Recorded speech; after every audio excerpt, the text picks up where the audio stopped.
Today I'm going to be talking about three teams: the White Sox, the Cubs, and the Cardinals. To start off with the White Sox, they were one of the best offenses in May. I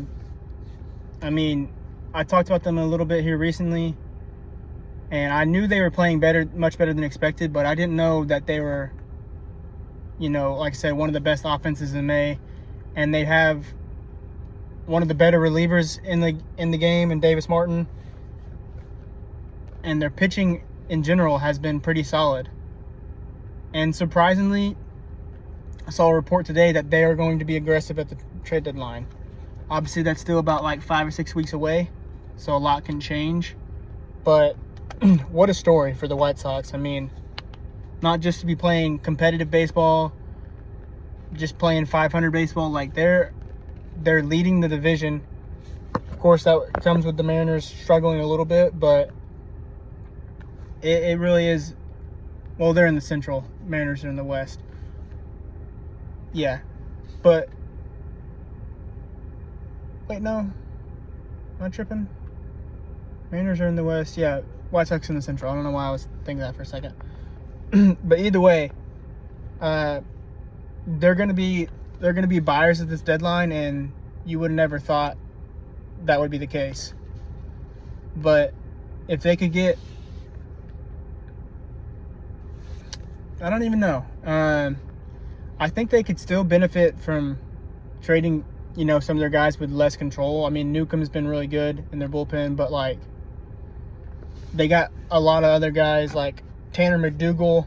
I don't think Hagen Smith is going to get up this year. Maybe September call up. But you need to add something to complement this lineup. Especially if you're in it. Like, the AL is so bad. I was talking about this last night. At the trade deadline, there's going to be 6 teams holding a playoff spot out of 15. And there's realistically going to be like probably 5 or 6 other teams that are within a couple games of a playoff spot. Because all you have to be is within a couple games of 500 to be right there.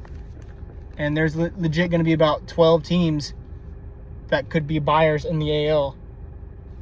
There's going to be some teams that have to make a tough decision, who could sell themselves on, we could make a run or whatever, but there could be a legit like 10 or 12 teams in the AL buying, and that's kind of crazy.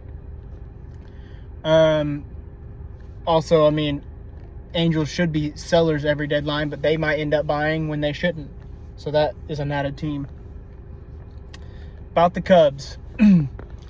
Man,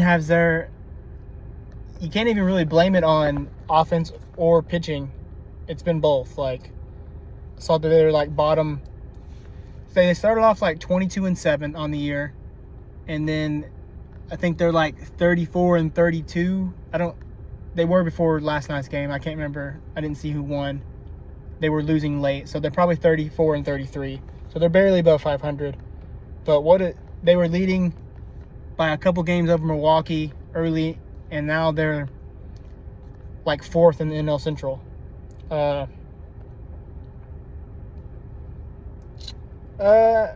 Actually, no, they're probably just 3rd, because I think the Reds have been worse, and the Pirates have kind of slowed down. But my Cards are above them. But man, the Bregman signing has been, early on, he was struggling, but his underlying numbers were good, and now it's just, I don't want to say it's a lost year, but obviously it's probably not going to be up to his standards, and you're looking to just see what he could salvage, I guess. But I've seen that before too. Like, it's an adjustment playing in Wrigley because of the wind, and a lot of people, they liked the Cubs being aggressive and signing a bat, but they didn't like his profile for that park with his pulled ball metrics. Pulled air ball, and their pitching has just been like, I didn't really believe in their pitching. I thought they could salvage it a little bit, but obviously Cade Horton going down hurts a lot, and they've had a lot of setbacks. Steele went down, Boyd went down. Well, still was already hurt, but he had a setback in his rehab. PCA has been hot and cold, and that's kind of the player he is. Dansby's been really bad, hitting under 200. I mean, he's still going to provide you some good defense, but it's not a good look. Yeah, I just don't know. I mean, they're really relying on their defense, and you know they needed their defense and their offense to really carry them, because their pitching was going to be probably their weakness, and then their bullpen. Palencia hasn't been as good as you'd like. They're gonna. I mean, I still think they're going to be aggressive and buy, but I don't know. I mean, I could see a world where they sell for sure, and I didn't think that would be a possibility. Like, coming in, I thought they were probably definitely a favorite to make the playoffs. I don't know. I probably would have picked the Brewers to win the NL Central, just because they always do, and they're a pitching factory, and they play great defense, and they, you know, run the bases well, and they got some good offensive players as well. But I didn't think the Cubs would be, and obviously, that, like I said, I mean, it's still early. I mean, we're about 75 games into the season, or no, not even that, like close to 70 games into the season.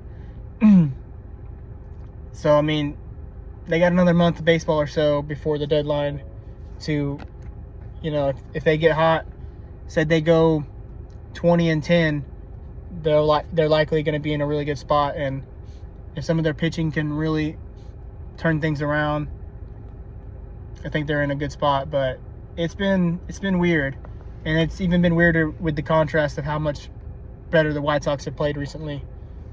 Them sharing the city. Last team is the Cardinals. I'm going to talk about.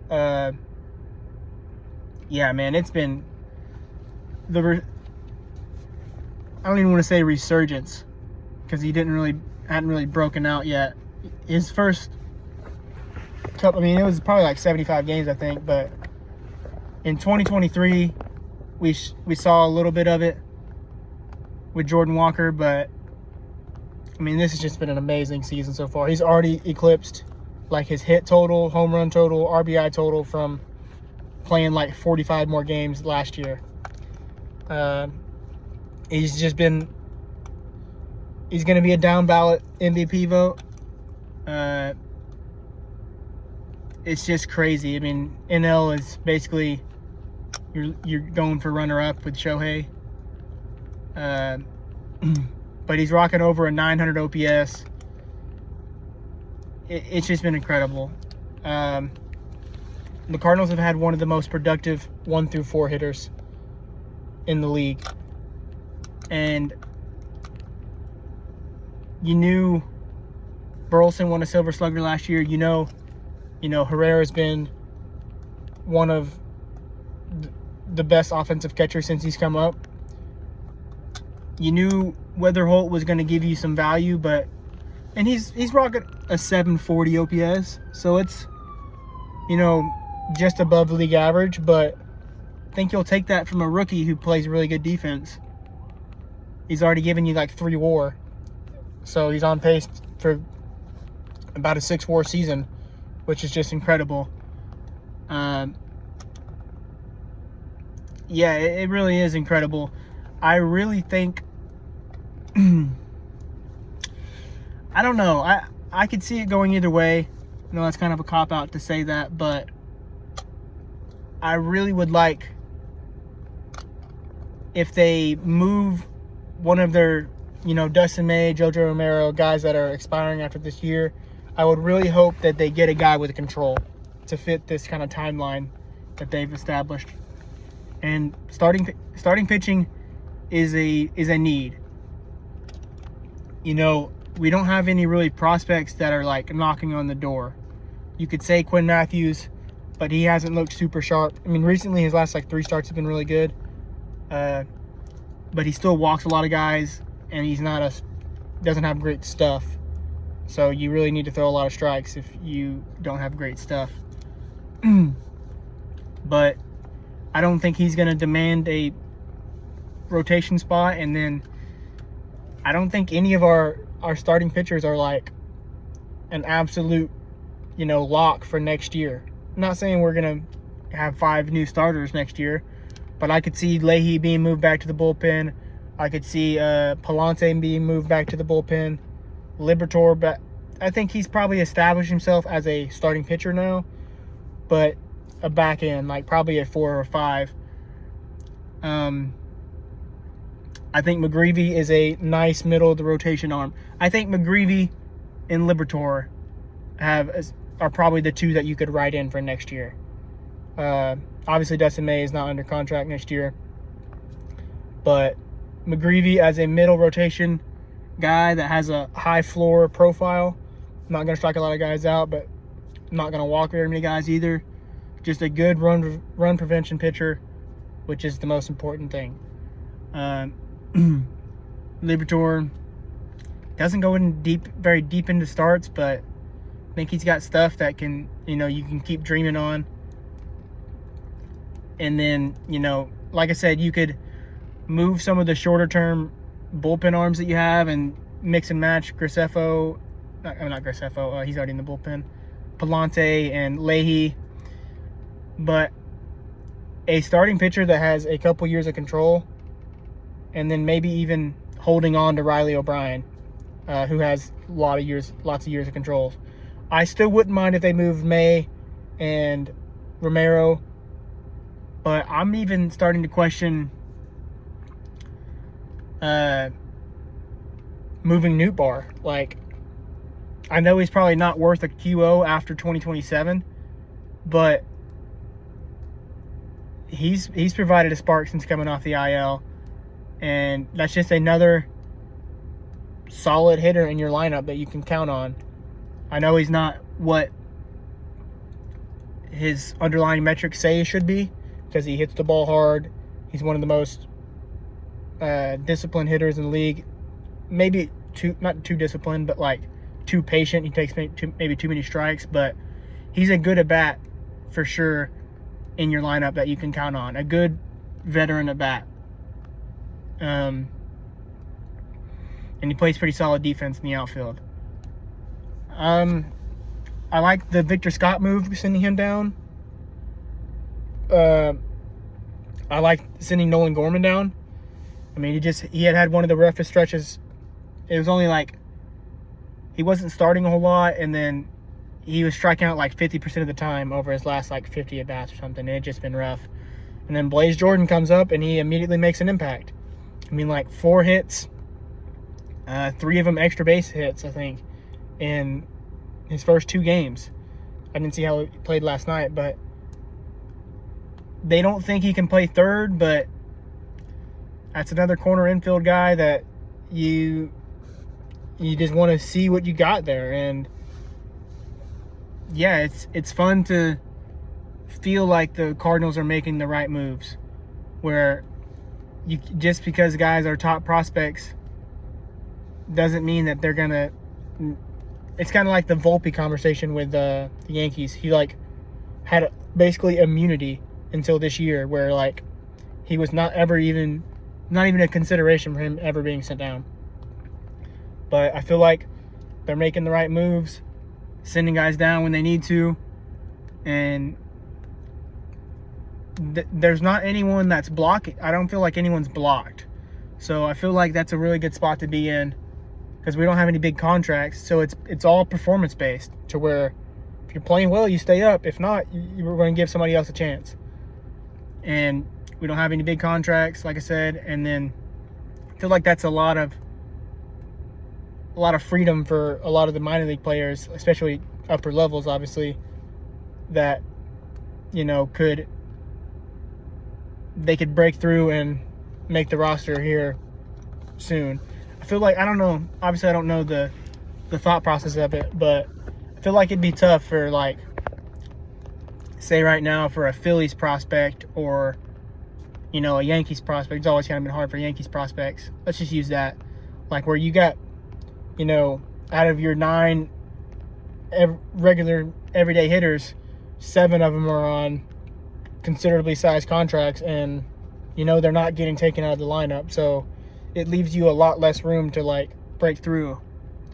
I feel like that could maybe factor into some things, but I'm kind of just yapping at this point. But it's a good time to be a Cardinals fan, and I'm trusting Chaim Bloom, and I think he's going to make a good move at the deadline. It'll hurt to see if he like sells off like probably what was the original plan and doesn't bring someone in. If he just brings like lower level prospects in, not lower ranking, but lower level, like 18 to 20-year-olds who are in single A. But I still trust him regardless of it until he gives me a reason not to, I guess. But I like what the organization's been doing, and right now we're holding a playoff spot middle of June. So I mean, they're doing something right. But thanks for watching. Y'all guys have a great day.